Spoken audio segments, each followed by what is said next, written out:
Good afternoon, everyone, and welcome to our webinar today.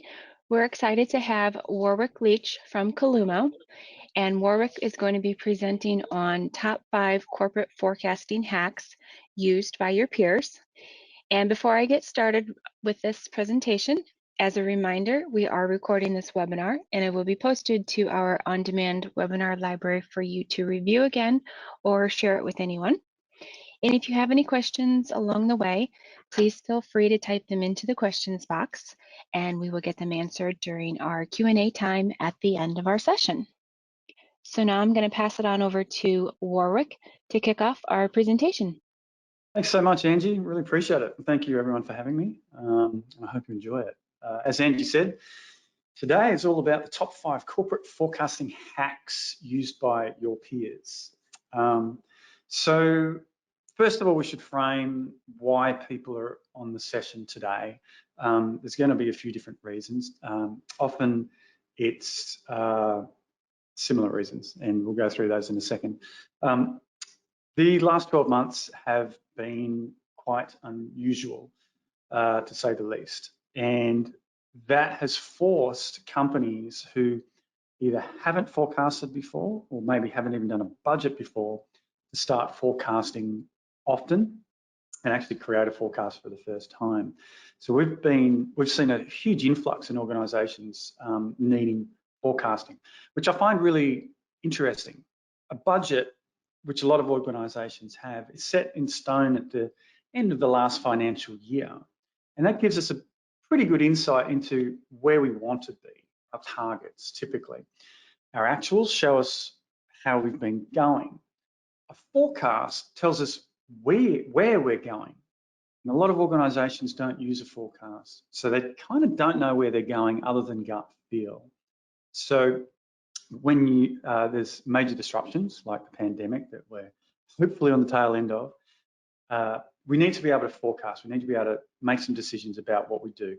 A classic forecast scenario or scenarios our customers create was best case, worst case, business as usual. I'm going to show you how easy it is for our customers and other customers, people with good forecasting systems, how easy it is to do that. So you're probably here because forecasting is very, very painful and it's very, very slow. Perhaps you can't create a new forecast quickly. Maybe you do a half-year re-budget and you want to forecast quarterly or monthly. Maybe you don't forecast at all. It's too hard, too many people involved, not enough people to get involved. Your business modeling is too sophisticated or perhaps hasn't been built out to be sophisticated enough. There are a lot of the reasons why people don't forecast today. And one of the big ones is they don't have the right tools. So the hacks, here are the hacks. And I'm going to show you these hacks in real life, in practice, in my environment here. So we're going to be hands-on in a second, Angie. So the hacks are, I'm going to take you through the tools that you need. There are really only 2 tools that I feel that are really, really important. And that's technology tools. Obviously, there's change process and management tools. I'm not going to talk about those today. I'm going to show you how to create a forecast quickly. That's so important when forecasting. You need to be able to create a forecast in moments and play around with those numbers and see what the effect is going to have and maybe do some comparisons between. You've got to have that historical data at your fingertips. Very, very important, because that gives us our historical trends so we can use those trends to forecast forwards. So imagine or remember February, March, April last year in 2020 when we were watching our revenues do this, big question marks. For some organizations, for others, went the wrong way. So being able to create a new forecast very quickly is vital to keep the organization moving forwards. Another one, number 4, is giving people the ability to capture data quickly and easily. Super important. And the last, I've actually got a bonus hack here. So the second last hack is that people who have forecasting, particularly rolling or continuous forecast, maybe they're forecasting every 12 or 18 months or even 24 months out, their budget process is far, far, far easier and very accurate. So even though those goals can be set high in a budget, it's still very accurate because the organisation is able to, is already in line because they've been forecasting, and people have ownership over the data that they've been entering because they've been entering that data all through the year and trying to hit those targets that they've been forecasting. So that's really important. So they're the hacks. So let's get into a little bit of detail here. So what tools do you need? Well, the big one for me is having a corporate performance management tool, just like Columo. CPM for short. What is a CPM tool? Well, you can see a picture here of someone on a computer and they've got some dashboards. So that's one component of CPM, is dashboarding, or BI, as it's called now, business intelligence. Business intelligence has had a few, the names remain the same, but what it actually does, the foundations of business intelligence these days is primarily dashboarding. So that's really important. If you get a dashboarding tool, that's good. You're able to present historical data. Maybe you can import data from a budgeting system, but you can't budget through that tool. Quite unusual. So you need a CPM tool that has BI. But a CPM tool also gives you the budgeting and forecasting capability. What we call in our industry, write back.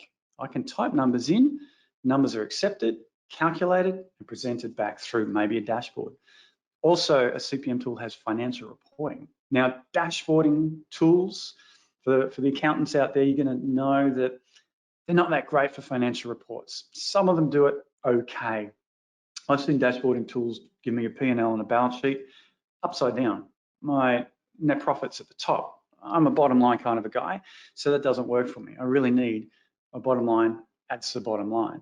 So dashboarding tools aren't great for that. That's why you need your traditional financial reporting tools. So and I guess the other one that's really important is your analytics or your slicing and dicing, maybe your pivot table style data interrogation. For me, that makes up a great corporate performance tool. There are other aspects that are quite important. Web delivery, that helps give people access to do their forecasts and see the results. A couple of other little bits that I think are quite important. Cube technology is really, really important versus relational database technology. And that's because Cube technology, and it could be in-memory table technique as well, very, very similar stuff. Both those technologies are incredibly fast at processing data.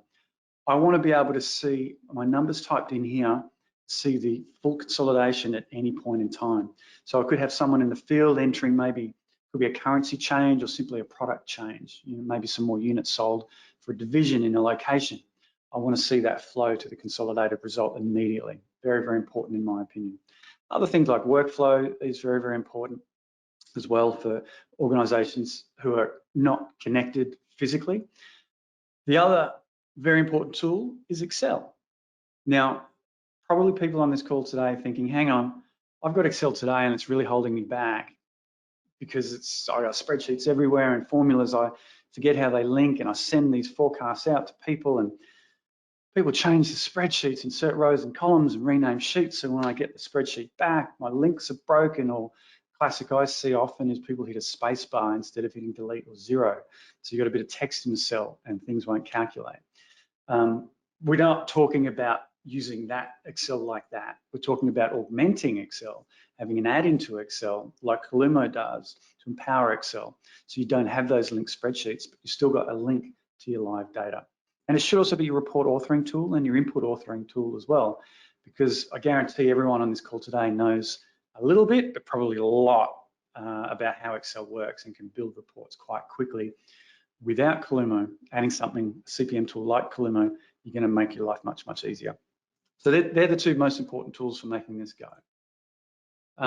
So how do you create a forecast fast? Well, the easiest way to do it is to load your historical actuals.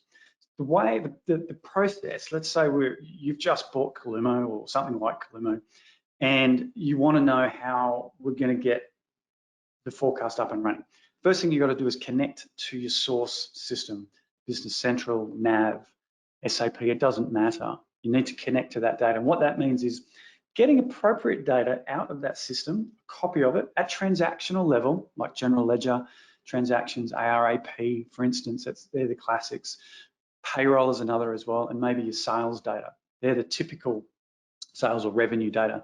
They're the typical data sets you want to bring in to your CPM tool. That's one. And for us, we put it in data cubes. We get those consolidations all centralized, those hierarchies, your accounts and your divisions and your entities and things like that. And we can reconcile those actuals back to any other reports that we've got today. So that's step one. You need those actuals in there so you've got something to forecast against and maybe use to project forwards. A few other, I think I've gone through most of the steps on the slide there. One is using a scenario management tool. I'm going to show you that. That is kind of the crux of making forecasting easy once you've got your data loaded. Sometimes you need to load historical budgets and forecasts. If you've got GP or NAV or some other Sage tools like that, BC, you can load that out of those tools. And it's typically at general ledger level. If you do have more detail by people, we can load that as well, or revenue and things like that. That can all be loaded into your CPM tool. Okay, so that's really the main hard part about getting a CPM tool up and running. We're going to jump into Columo right now so you can see a CPM tool in action.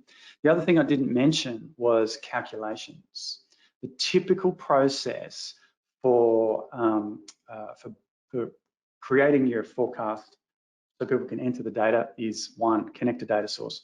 Two, create calculations in the CPM system. So when I add a new headcount, my costs flow through appropriately. When I enter an expense, if there's drivers or allocations and things like that that need to take place, then that flows through as well.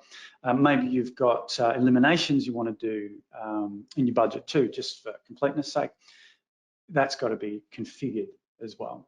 Once that's in place, you need some nice screens for people to enter data into, a little bit of training for end users and yourself if you're driving the process, and rolling it out. Now, I've shortened and simplified that process. It's not an overnight process.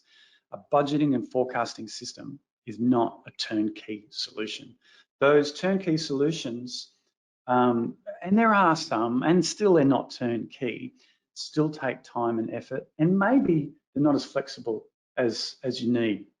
A turnkey solution, in my opinion, is a product that just does forecasting or just does budgeting, and it has these modules, and you've just got to fit in the way it works versus it fitting in the way you and your organization works. So that's something important to know. So let's go take a look here at a CPM tool in action. This is Columo, and what we're looking at here is Chrome. So it's a web environment. I do have an Excel environment here, but I'm not going to, if I get time, I'll jump in and show you how that hangs together, because that is quite important. We'll spend a little bit of time on that. I've already logged in, I've already got access to my system here, but I'm using a cloud-based CPM tool, really typical today, and a good idea as well, using a cloud-based environment. It takes a lot of burden off your IT resources. You don't have to wait for a server to be available. You can turn on a cloud environment in a moment and be ready to start configuring your environment. What I'm going to do is I'm going to show you these two areas here, and I've got a dashboard over here too. Yep, there's dashboards. That's important. They're interactive. You can drill down and roll up. But we're really focused on forecasting and and I'm going to show you some things here. Reporting, things in reporting and things in planning. I want to show you reporting first because, and I'm just going to go to a profit and loss over here on the left. That's my menu. Now I'm using the end user, so people who are contributing to a forecast, I'm using their environment. We have a workbench environment where we craft the security managed security craft reports and input templates as well. I'm going to give you the end user's view of the world because that's kind of what most people are going to use. You want to see how people interact. Now, let's say we've already done our budget and it's time for forecast, and we're starting to collect actuals in the system and we're doing some reporting. A CPM tool, it just does reporting. Whether or not you want to use it, it just does it. That's a good CPM will do that. So what we find is that people say, yeah, I only want forecasting and budgeting. Cool. Here are some reports to help you with your forecasts and budgets. People say, wow, that's cool. That's easy to build, much easier than Management Reporter or my other tools or my Excel spreadsheets I've been using. Either way, the functionality is identical. So a good CPM tool like Columo has everything built in and a familiar interface. It's not different systems or companies that have been bought over the years and sort of munged or plugged together to smooth transition. Same interface between all of the different environments. Columo, for instance, doesn't have a module for forecasting or a module for budgeting because it's all just one system. So let's have a look at the anatomy of an input template, or in this case, a report. And you won't be able to tell the difference between an input template and a report, which I think is a good thing. So we're looking at a profit and loss. It's pretty straightforward. You've got profit after tax right at the bottom there, EBITDA, our costs and our revenues, and our cost of goods sold, obviously. So starting from the top, you need to be able to have an environment that lets you drill down. And there's a number of ways to drill down because those actuals that we brought in that I talked about earlier, it helps people forecast. So if I want to create a new forecast, maybe based off my budget here, my budget work in progress, I want to know how my actuals are flowing so I can see how I'm going to budget. Because maybe budget work in progress looks good, or my final budget was okay, but we need to tweak that for our forecast. So if I go and pick a different entity, I'm going to see my data change. As you'd expect. And if I go back to the consolidated view, we'll see this 16 million pop to 17 million. Cost centers, departments, divisions, segments, sub-accounts. These options, or what we call dimensions, business dimensions, are going to change based on your organization. If you don't have currency, you're not going to see it. If you do have currency, but not Australian dollars, just US dollars and rupees and things like that, then that's all you're going to see in that list. I'm going to go ahead and pick sales Northeast so we can see this report template change.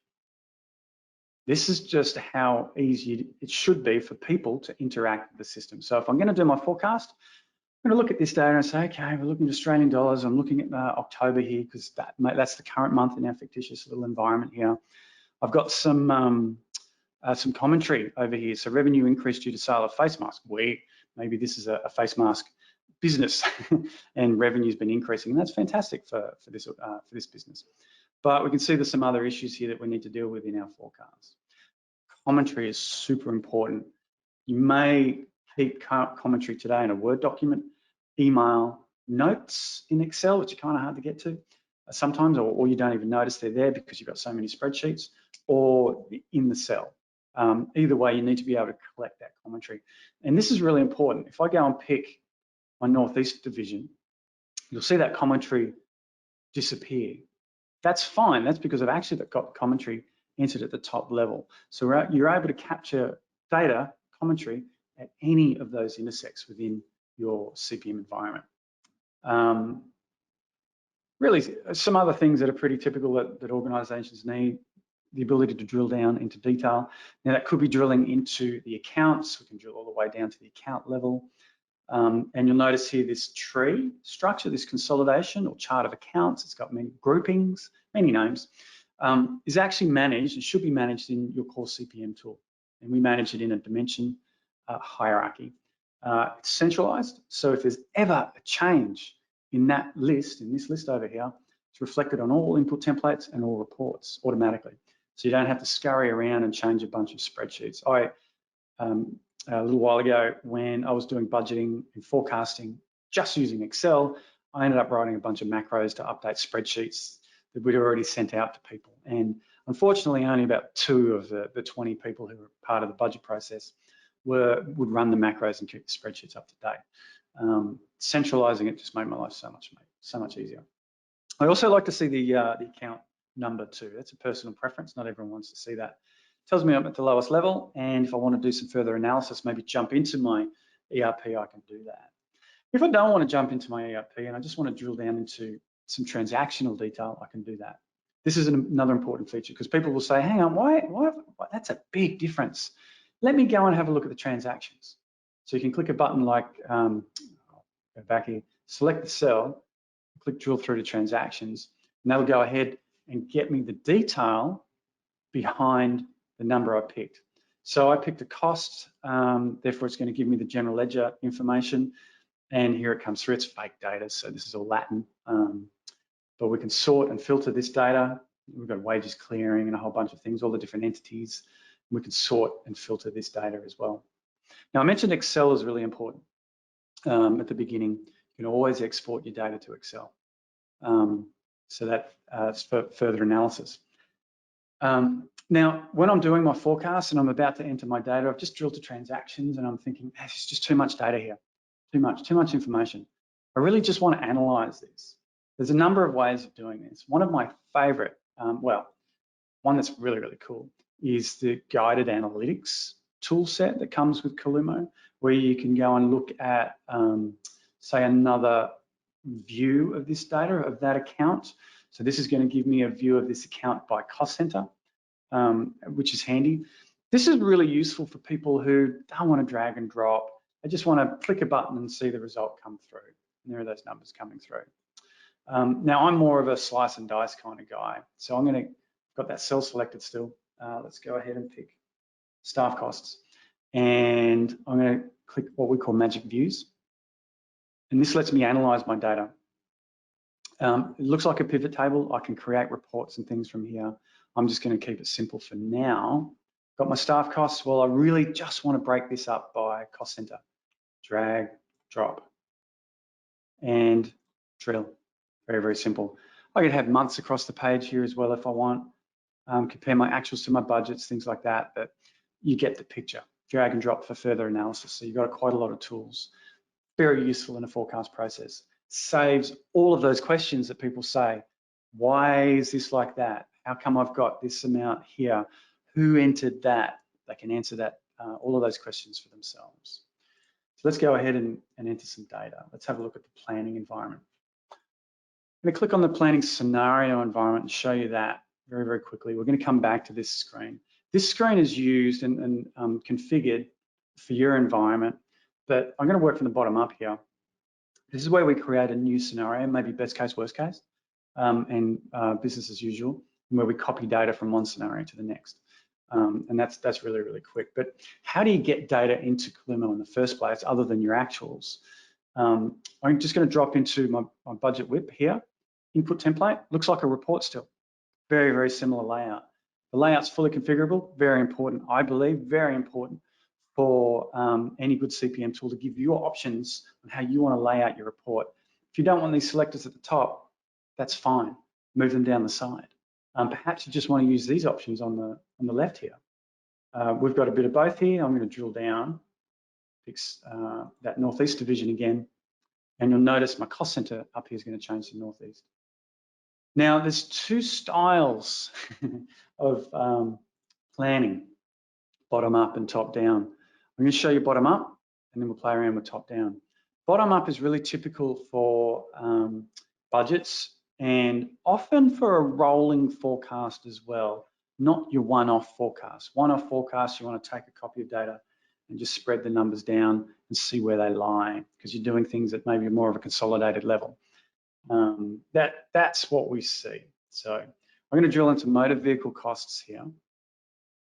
And let's drill into fuel costs actually. I notice $100,000 that someone has got a budget for, and I know I was the someone. So if I wanted to make a change here, I can simply type a number. You want it to be this easy. I'm using the arrow keys to move around. Now I could copy and paste from Excel. I could enter a lot of numbers. I'm going to show you some nice cheats and hacks to get data in quickly. So I'm going to hit save, and that'll take my 1,000 in July and August and consolidate that. And now you can see the numbers starting to drop. I'm kind of a lazy guy. I really want to put 1,000 in each month, so I'm just going to click and drag like you can in Excel. What we do with Columo, and again, it's a really important tool for any CPM tool should have this sort of functionality. It's capability to spread easily, give people options. Don't overwhelm people with a bunch of options, just enough to give them what they need. It should be easy to use. I'm going to put 1,000 there. People typically pick these options, and I'm going to say let's just make the value 1,000 in each cell. Now you can see I can copy this data. I've got the sum of this data, count, all of this information in here as well. And there's the 1,000. I hit save, and it's going to update my data. So this is a really easy way for people to capture data, to enter data themselves, see it flow through, look at their bottom line. Maybe we've got allocations happening automatically as well, and see the effect. It's a really fast way of getting data in, giving people instant satisfaction and gratification. The numbers they enter come through automatically. Very, very important. So that's pretty basic stuff. I know it says budget, and I mentioned before, for some organizations, it doesn't matter if it's a budget or a forecast. What's the difference? Well, it's entirely up to you. A lot of companies will forecast exactly the same way they budget, just like this. They'll do a bottom-up approach.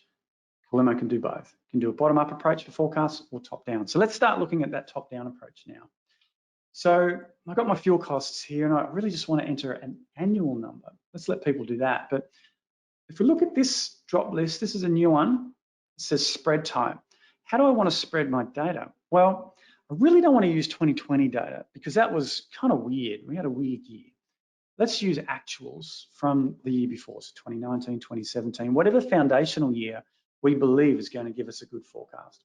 So I'm going to spread my data based on the actual spend in 2017. And let's keep the 12K. Actually, no, let's make it 10K. Fuel costs are going up, but not that much. And hit save. And what Kalumo is going to do is it's going to take that 10K, it's going to do a pro rata spread based on the actuals from that year. And there's that seasonality flowing through. So it's pretty straightforward to give people the tools to enter data quickly.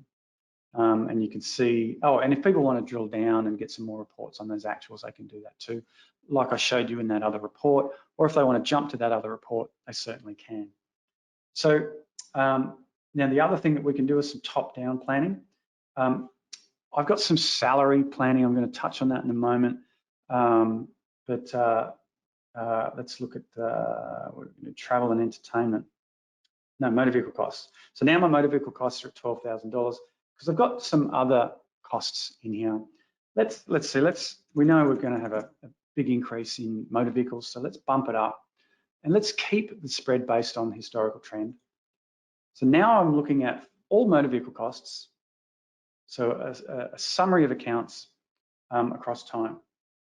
And I've got some calculations happening under here. So let's take a look at that. What's going on? Why didn't it bump up the way I wanted? Now, this is pretty normal and good for a forecasting or a budgeting process. So let's have a look. So it looks like I've got some itemized options under here. Now, if I'm doing a top-down spread of data, this is something to think about when you're forecasting. Do you want to keep the calculations like a salary calculation coming from a salary model, or do you want to just take the lines out of the general ledger and copy that from your budget, say, or your actuals into your forecast and just have those general ledger lines change, knowing it's going to be different to the actual underlying model? So let's say you increase salaries, what is that? More people or increasing people's pay? You don't have to make those decisions when you're doing a forecast necessarily. And that's the scenario I'm in right here. So I've got a scenario with my budget environment where I've got some discrete line items where I can say, well, look, I want to break out my motor vehicle account here, motor vehicle maintenance, into some more detail. I've got some gearbox and airbags and things like that. That's a really nice way to give people more information. If you are doing a rolling forecast or quarterly forecast, sometimes you do want to break those costs down. I know I do. When I do my budgets and my forecasts. I'm going through a forecast right now, and I've got a lot of itemized bits of information under there, and I want them to stick. I don't want to do top down on some of these accounts. So this works perfectly for me. And obviously you can go in and make those changes there. Now top down, you can do that from any level. You can do it at the full consolidation for all cost centers, or at a lower level like I've done here. Okay, so Next is to show you how to create a new forecast. So let's go to a forecast entry screen. And this is a pretty typical forecast entry screen where we've got a forecast WIP, we've got some actuals for full year. This forecast WIP for full year is actually a combination of my actuals and my forecast, which is what you want. This example, forecast to the end of the year, there's nothing stopping you having it continue to roll month after month. I prefer a rolling forecast because by the time we're halfway through the year, the budget's half done. What are we going? What's happening after December or June, depending on your financial year? And a forecast will give you that answer. Then, when you've done your forecast, you can roll it into the budget and start budgeting. So it makes life a lot easier. And like I said, people are more committed to their numbers. All right, so very similar screen to what we saw before. This actually has workflow up here I mentioned earlier. I'm not going to play around with that. This breaks the forecast down by products and projects as well. So if you have projects or products you want to forecast for, you can do that too, or do your budgets and reporting. That capability is here too. So we've got a forecast WIP. I want to create a new forecast. I want to create something brand new, and I want to copy that budget that I was playing with. So how do we do that? Well, let's go to the scenario planner that we looked at before. This is the point I made earlier about creating a forecast in 5 minutes or less. Once you've got it created, you obviously want to tweak it. The tweaks are typically that top-down spread. So let's go ahead and do it. So how do we do it? So we click Add. I create a new one. And I'm going to call it like a little cheat sheet over here, WLPLN. Now I'm just putting a little ID in here. I can have that automatically generated, but we're typing it in this example. I'm going to call it Plan 3. This might be my best case or worst case, but I'll keep it pretty straightforward.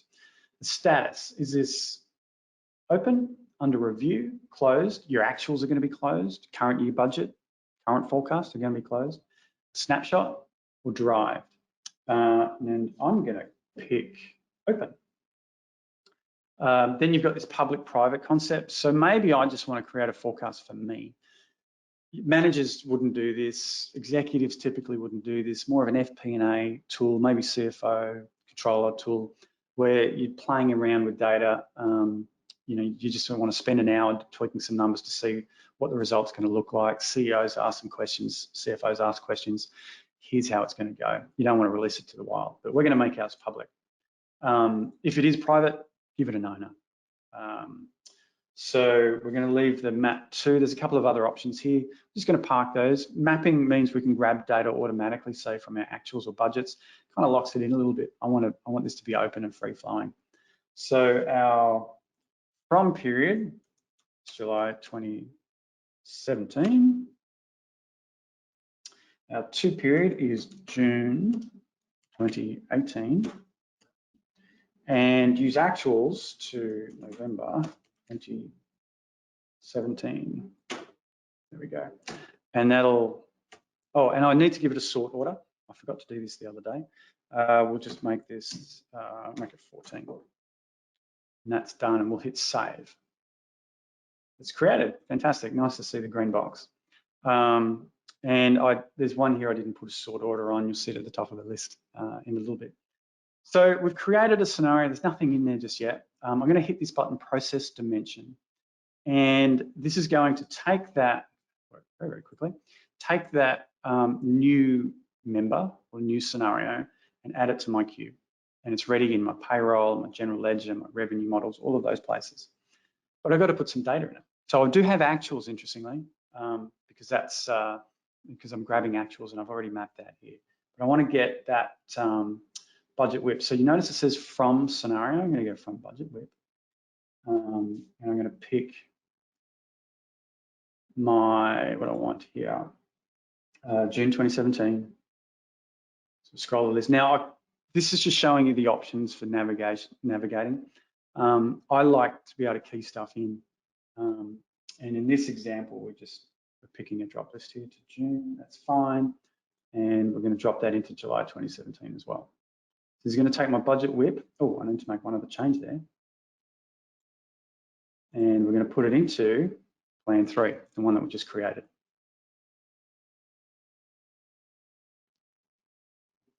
Okay, we'll let that update.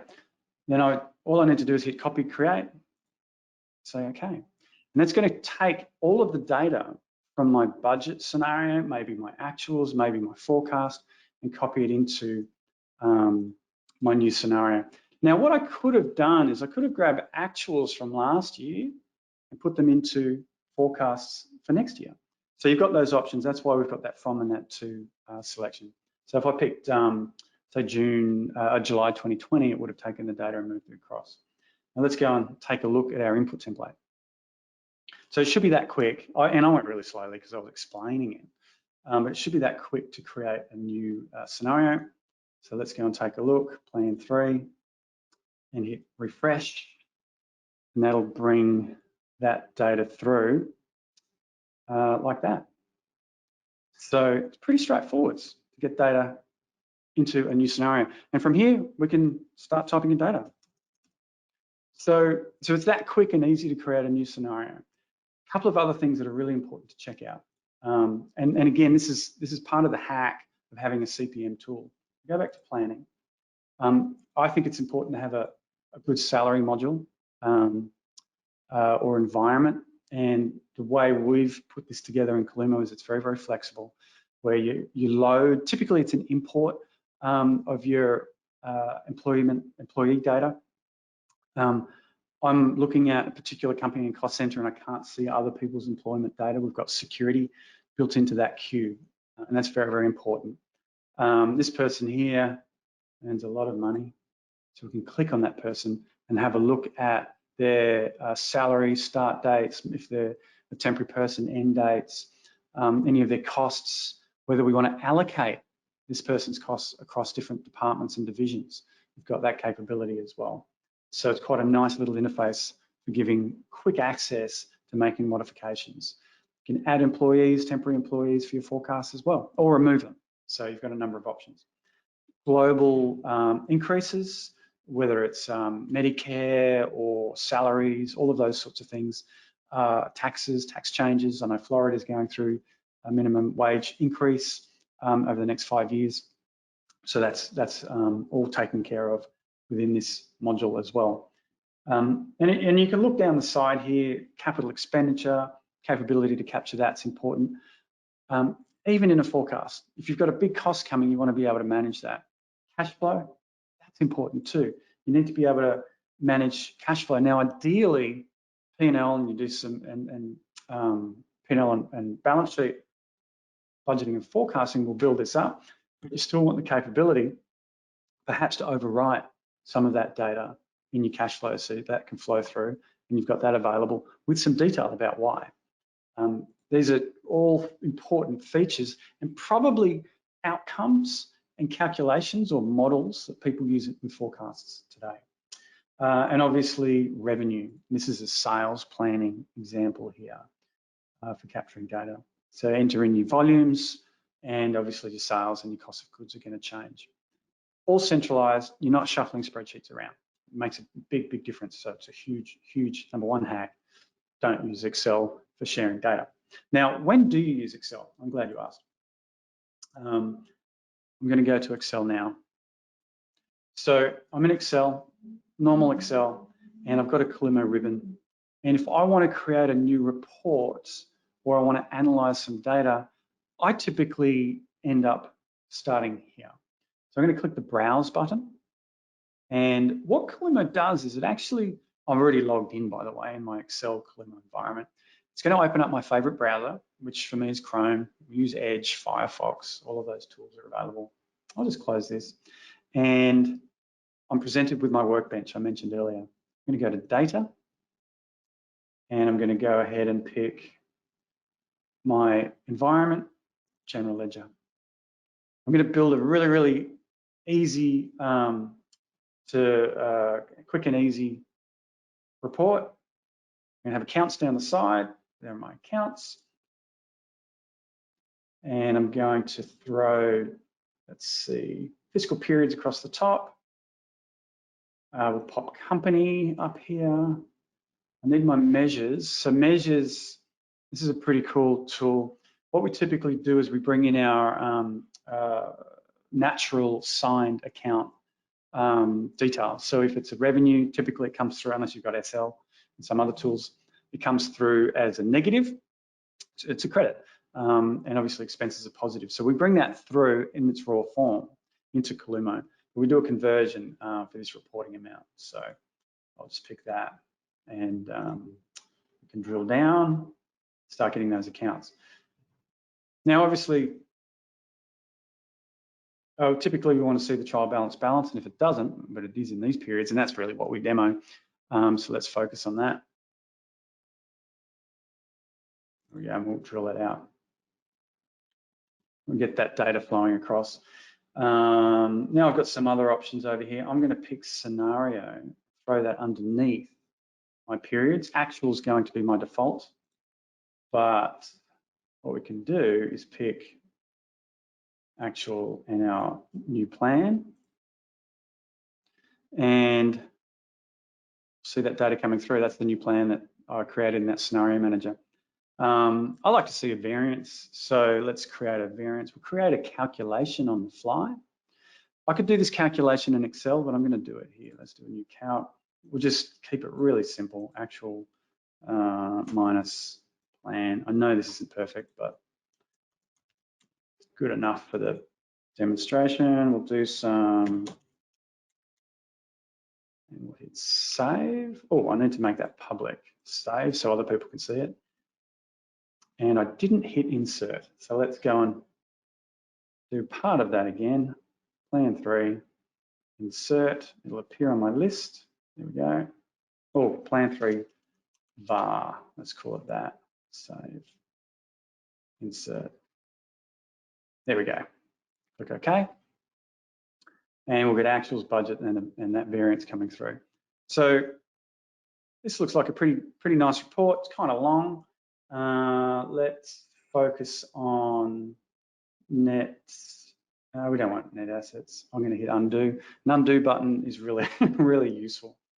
Let's focus on equity and reserves. Now, P&L is going to be rolling up into equity and reserves here, after tax. I just want to get to EBITDA. And you can see how quick this is. This is looking at a consolidated view for all companies. And that's the sort of thing that you want. So people could be entering data in here at any time. There we go. All right, this is the beginning of my report. And it's looking nice. And I'm going to create a web page out of this as well, a nice looking web page. Drill down, we get that info, that'll do for now. I do like a bottom line, I mentioned that earlier. So let's click the bottom line button and flip this hierarchy around. We've got bottom line, excellent. Now this is really, really cool. This is the power of Excel.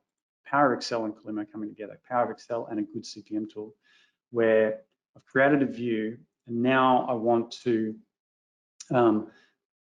play around with this view, maybe delete some things here and there. There's not going to be a variance for the first few months because I copied actuals into that scenario. So I really want to get rid of those. If you remember, November was the starting point for my forecast. Maybe I want to color code this with something subtle, and let's format these numbers. Using Excel, I'm using the keyboard to navigate. There we go. Insert rows and columns. Now you notice as I've been moving around, there's a formula, a CGET formula. A good CPM tool is going to have something like this. Columo uses a formula, it's super easy to use. And that's our link back to our data, back to our cube, back to people entering data. And if I hit F9, you'll see this calculation. It's checking my security, it's grabbing the very latest data.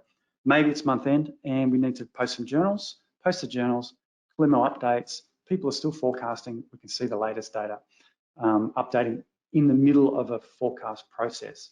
You want to use that scenario tool to snapshot that forecast into that work in progress forecast or plan 3 into maybe another scenario saying this is locked.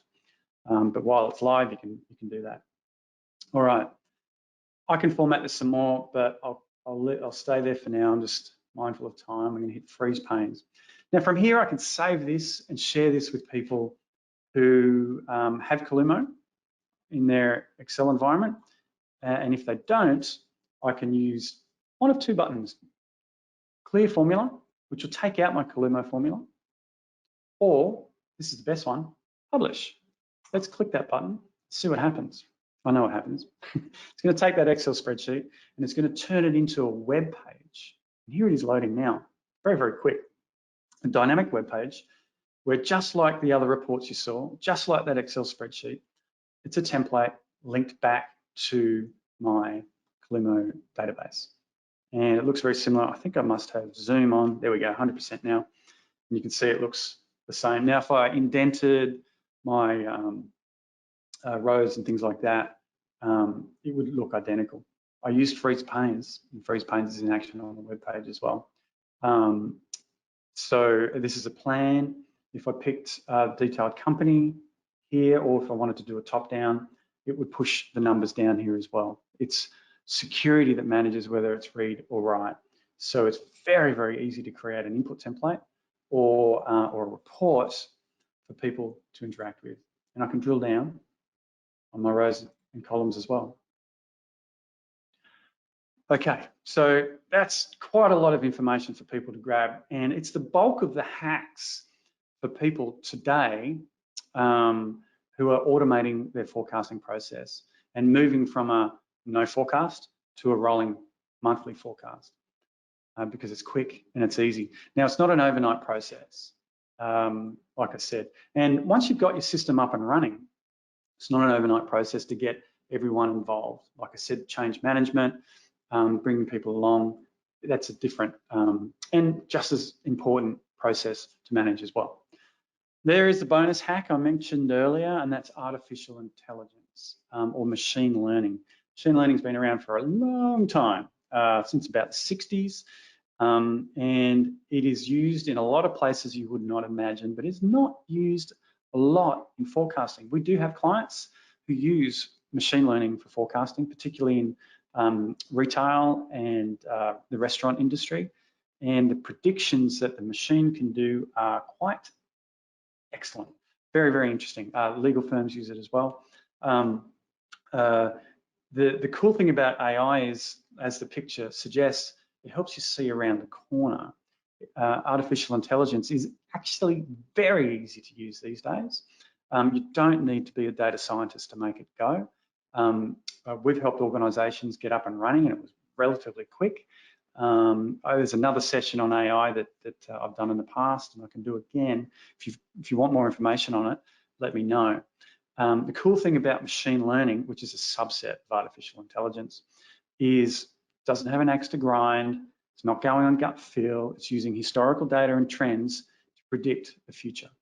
And obviously, things like COVID or sporting teams winning events such as the Super Bowl in a particular city or for a particular team, can't predict things like that, or the lotto numbers, but it can help you drive your business better. It can give you maybe a bit of a foundation to say, yeah, that's realistic, or no, it's not. So that's another hack that organisations are starting to use today. So keep that in mind. It's not too hard. How do you start? Well, you contact me or get in touch with the team at Inovia. Angie, I think, has sent out the emails. If you don't have an account rep, let me know. Feel free to contact me directly as well. There are my contact details. And here are my contact details as well. Threw my mouse away.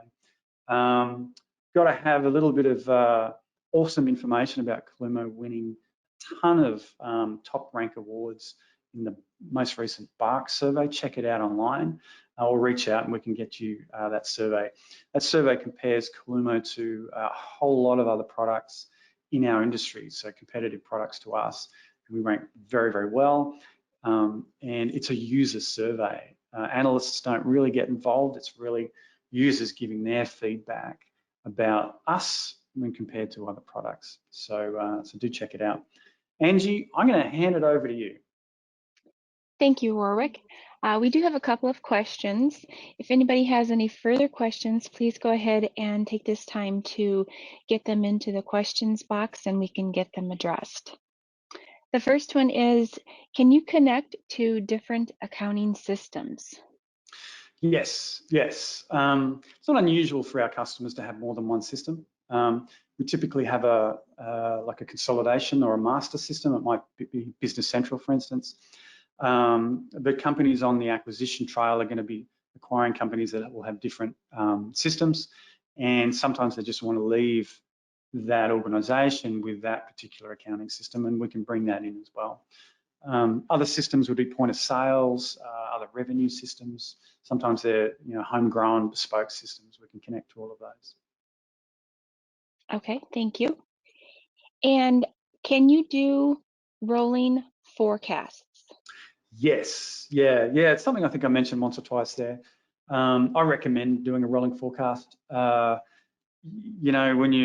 it's a business isn't like taking a vacation and you're driving to Orange Beach, and once you're there, you're there. The business keeps moving on, and it's important to know what's happening once you've hit the end of the year. How does the next few months look? Obviously, it gets difficult trying to predict what that's going to look like, but it's still a good idea. One of the things that some of our clients do is that they'll map out your last 5 or 6 forecasts over the year, and there'll be a variety of charts for the different historical forecasts. It's interesting to watch actuals, and those charts get narrower and narrower, and often the forecasts, even 6 to 12 months out, will only be out by about 5%. So as organisations get better and get used to doing those forecasts, particularly rolling forecasts, they reap the rewards. They see awesome growth. All right, great. Well, I think that's all the questions that we have for you, Warwick. If anybody has any additional questions, you can contact Warwick there. He has his information up on the screen, or you can contact your account manager here at Inovia Consulting, and we can address those questions with you. So I just want to thank Warwick for the presentation today. I hope everyone got a lot of good takeaways from it. Thank you very much, Angie. Really appreciate the time. And for everyone on the webinar today, I appreciate you being on and taking some time out of your busy day. And if you're watching on demand, thank you as well. We do have more webinars coming up. Next Tuesday, we have Scott Warner and Scott Bersodi from Inovia Consulting, and they're going to be presenting on Is Your Software Lagging? Learn why more food distributors choose Business Central. So check out our website for more of our upcoming events, and that's inovia.com/events. And we do have a podcast going on if you have not heard of it already. It's called the Inovia Conversation. And we just want to encourage you to listen to the selection that our hosts, Steve Waltz and Jeff Pergolski, have provided. And you can find out about all the different podcast platforms to listen to on our podcast page, and that's inovia.com/podcast. So check out that selection and subscribe so you'll get notified when those new episodes air. And Inovia has started a new round of training workshops for you and your team members. So visit our training workshop page, and that's inovia.com/workshops for more information and to register for the training workshop that fits your role. All right, well, we thank you again for joining us, and we look forward to seeing you again soon on another Inovia webinar. Take care, everyone.